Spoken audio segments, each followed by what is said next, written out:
Salut YouTube! Déjà j'ai une super nouvelle à t'annoncer, j'ai réussi à ranger mon appartement. Tadam!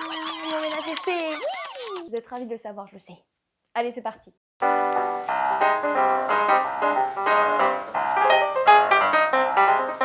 Aujourd'hui, je te retrouve dans une vidéo stage en psychologie. Alors, c'est surtout quelle démarche et comment j'ai fait pour trouver mes 3 stages en psychologie, puisque dans mon cursus de psychologie, j'ai réussi à faire 3 stages. Je suis en recherche d'un 4e stage, mais c'est assez spécifique. Bref, aujourd'hui, on parle stage de psychologie. Mes conseils vraiment quand on cherche un stage en psychologie, c'est déjà chercher dans des zones plutôt rurales où il n'y a pas forcément beaucoup de demandes. Moi, j'ai jamais postulé vraiment dans les grandes villes. J'essaie toujours de faire les petits villages à côté et surtout avoir un lieu où dormir, un pied-à-terre en fait où pouvoir dormir. C'est pour ça que je fais mon stage à côté de chez mes parents et non à Bordeaux cette année, même si j'ai postulé, mais c'était beaucoup plus simple de trouver dans la campagne, c'est beaucoup plus simple en fait de trouver dans les petites villes que dans les grandes villes, puisqu'il y a beaucoup d'étudiants dans les grandes villes et donc beaucoup de stages déjà pris. Bon bref, donc voilà, la première astuce, c'est chercher en priorité des secteurs peut-être plus petits que là où vous êtes. Et n'hésitez pas à aller postuler autour de chez vos parents, si vous avez la chance d'avoir des parents qui vivent un peu en campagne ou dans la banlieue de grandes villes. Il ne faut pas hésiter à postuler dans beaucoup d'endroits. Moi, je sais que j'avais un tableau où j'avais mis toutes les entreprises, toutes les structures dans lesquelles j'avais postulé, la date à laquelle j'avais postulé et à la date à laquelle j'avais rappelé ou renvoyé un mail pour voir si je pouvais avoir une réponse. Et ensuite, j'avais mis la réponse. Voilà, il ne faut pas hésiter à harceler un peu, c'est dommage, mais voilà, il faut vraiment que vous soyez fixé sur oui ou non. Pour les lettres de motivation et un CV, j'ai toujours fait comme ça, parce que c'est comme ça qu'on m'a appris à la fac.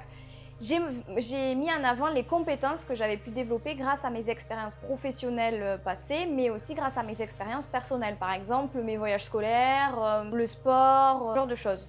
Donc du coup, n'hésitez pas dans votre CV, quand vous n'avez pas une grande expérience professionnelle, à faire des points avec les compétences que vous avez pu développer durant ces expériences professionnelles. Déjà, ça va remplir votre CV et en plus, ça va montrer que vous savez analyser vos expériences et en retirer ce que vous avez pu développer.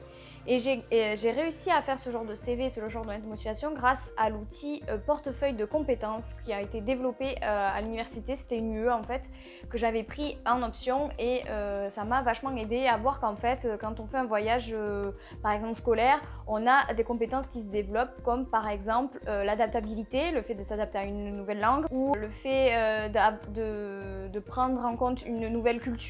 Voilà, ça peut être des compétences que vous avez développées qui vous semblent pas forcément pertinentes mais qui peuvent devenir pertinentes pour la personne qui reçoit votre CV ou votre lettre de motivation, puisque ça montre que voilà, vous êtes quelqu'un qui sait s'adapter ou quelqu'un qui est ouvert d'esprit puisqu'ouvert à d'autres cultures, ce genre de choses. Faites un CV et une lettre de motivation qui va expliquer aussi votre parcours.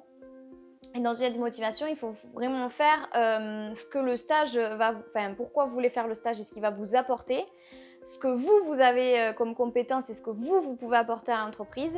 Et il faut finir par ce que vous et l'entreprise allez pouvoir faire ensemble. Vous ou la structure, pardon, allez pouvoir faire ensemble. C'est important parce que ça leur montre que vous êtes renseigné sur leur entreprise et sur leur mission quand vous expliquez pourquoi vous avez choisi en fait cette structure. Quand vous développez la partie, ce que vous pouvez leur apporter, c'est que vous avez déjà fait une introspection sur vous-même et que vous savez quelles qualités vous pouvez amener à l'entreprise. Donc c'est se vendre en fait, tout simplement. Et ce que vous pouvez faire ensemble, c'est leur dire concrètement, voilà ce qui va se passer quand je vais venir en stage avec vous, voilà ce que je vais pouvoir avoir, développer, ce que je vais pouvoir mettre en place pour vous, etc. auprès de vous, etc. Donc c'est assez important. Et dans vos lettres de motivation, n'hésitez pas à remettre vraiment votre motivation. Moi je sais que voilà, pour la gérontologie, j'avais mis que c'était une population que je n'avais jamais vue. Quand j'ai postulé pour le RASED, j'avais mis que c'était une population dont j'entendais parler en cours et que j'aurais aimé voir sur le terrain, vu que j'avais déjà vu les ados et les jeunes adultes. Et dans votre CV du coup à faire par exemple, moi j'ai psychologue stagiaire RASED, j'ai mis entretien avec les familles, entretien individuel, passation de tests psychométriques, rédaction de bilan, atelier collectif. Ça montre un peu ce que j'ai pu faire, les missions auxquelles j'ai pu répondre et ça peut du coup leur dire elle a déjà fait ça, elle peut être aussi porteuse de projet, etc. N'hésitez pas à faire marcher votre réseau, je le rajoute en 4e point vraiment, faites marcher votre réseau si vous avez la possibilité, comme par exemple pour moi ça a été la maman de mon meilleur ami ou même mes parents qui au final sans le vouloir se sont portés garants pour moi. Voilà, c'est important de prospecter aussi autour de vous pour avoir plus de facilité à trouver un stage. Montrez que vous êtes vraiment motivé et déterminé, ça c'est un truc vraiment pour le stage en CIO. J'ai dit 3 heures de route pour moi c'est rien, je me lève à 5 heures du matin, je m'en fiche, je le fais. Voilà, j'ai montré que j'étais énormément motivée et déterminée pour ce stage-là et du coup les entreprises ou les structures apprécient ce genre de profil voilà, où vous êtes déterminé. J'espère que cette vidéo aura pu vous aider. Si vous voulez que je développe un peu plus ce que j'ai fait lors de chacun de mes stages, n'hésitez pas à me le dire dans les commentaires. Je pourrais en faire une vidéo sur mon stage en gérontologie, mon stage en psychoscolaire et mon stage en CIO. Il n'y aura pas de souci sur ça, je pourrai.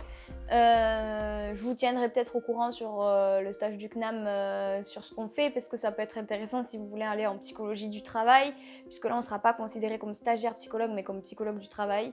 Donc on va vraiment être dans le vif du sujet et être dans l'action, donc ça va être cool, je pense, si on arrive à trouver. Je sais qu'avec la situation actuelle, ça peut être compliqué de trouver un stage, mais il ne faut pas baisser les bras et il faut vraiment postuler partout. Vous n'avez pas le choix. C'est comme pour, à l'époque, les Master 2. Nous, on postulait partout. Maintenant, même avec la sélection L3, il faut postuler partout. Et puis après, si vous avez plusieurs réponses positives, vous aurez au moins le choix.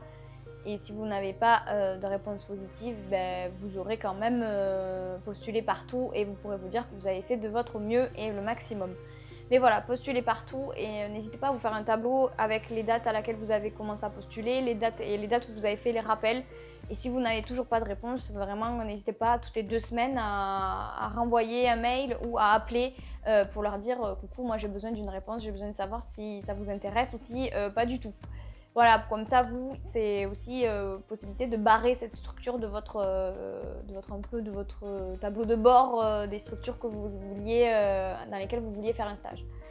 Voilà, j'espère que cette vidéo aura pu vous aider. N'hésite pas à aimer la vidéo, à la partager à tes copains de psycho pour qu'ils aient ces 2-3 conseils qui pour moi sont, je trouve, peut-être obvious, mais bon, au moins je partage ce qui me semble utile. Je vous fais d'énormes bisous, je vous dis à bientôt pour une nouvelle vidéo. Je ne sais pas quelle heure il est chez vous, donc je vous souhaite tout. Bonne nuit, bonne soirée, bon après-midi, bonne matinée, bon appétit, voilà. Du coup, voilà, à très vite. Salut!